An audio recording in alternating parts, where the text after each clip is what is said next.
The following program is rated NA for no astrology.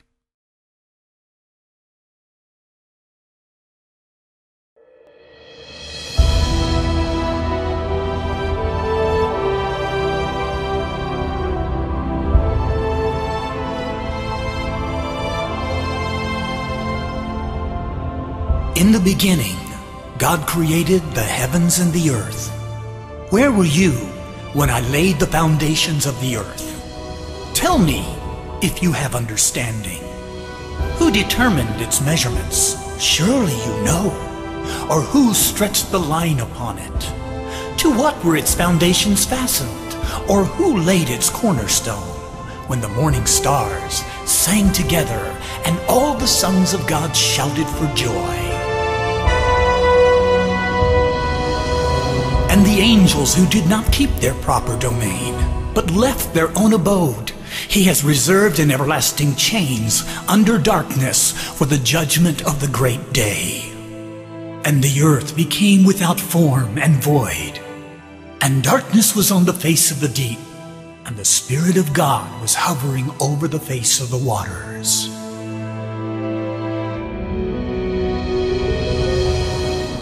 Then God said, "Let there be light," and there was light. And God saw the light, that it was good. And God divided the light from the darkness. God called the light day, and the darkness he called night. So the evening and the morning were the first day. Then God said, "Let there be a firmament in the midst of the waters, and let it divide the waters from the waters." Thus God made the firmament, and divided the waters which were under the firmament from the waters which were above the firmament. And it was so. And God called the firmament heaven. Then God made two great lights, the greater light to rule the day, and the lesser light to rule the night. He made the stars also.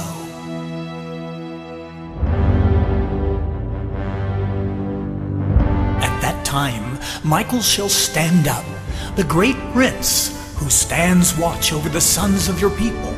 And there shall be a time of trouble, such as never was since there was a nation, even to that time.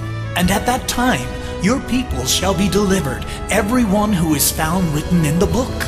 And many of those who sleep in the dust of the earth shall awake, some to everlasting life, some to shame and everlasting contempt. Those who are wise shall shine like the brightness of the firmament, and those who turn many to righteousness like the stars forever and ever.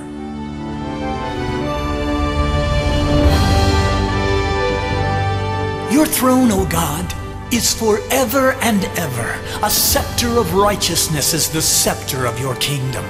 You love righteousness and hate wickedness. Therefore God, your God, has anointed you with the oil of gladness more than your companions. How great is your fall from heaven, O shining one, son of the morning? How are you cut down to the earth, low among the dead bodies? For you said in your heart, I will go up to heaven. I will make my seat higher than the star of God. I will take my place on the mountain of the meeting place of God, in the inmost parts of the north. I will go higher than the clouds. I will be like the Most High. But you will go down to the underworld, even to its inmost parts. Then God said, "Let there be lights in the firmament of the heavens, to divide the day from the night, and let them be for signs and seasons, and for days and years, and let them be for lights in the firmament of the heavens, to give light on the earth." And it was so. Can you bind the cluster of the Pleiades, or loose Orion's belt? Can you bring the signs of the zodiac in their season, or guide Arcturus with his sons? Did you proclaim the rules that govern the heavens, or determine the laws of nature on the earth? Who has directed the Spirit of the Lord, or as his counselor has taught him?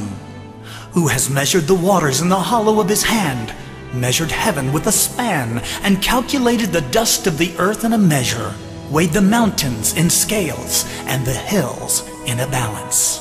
Lift up your eyes on high, and see who has created these things, who brings out their host by number. He calls them all by name, by the greatest of his might and the strength of his power. Not one is missing.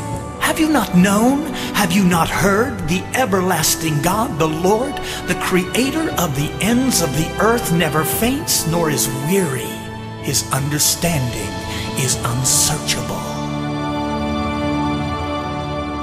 O Lord, my God, you are very great. You are clothed with honor and majesty, who cover yourself with light as with a garment, who stretch out the heavens like a curtain. He lays the beams of his upper chambers in the waters, who makes the clouds his chariot, who walks on the wings of the wind, who makes his angels spirits, his ministers a flame of fire.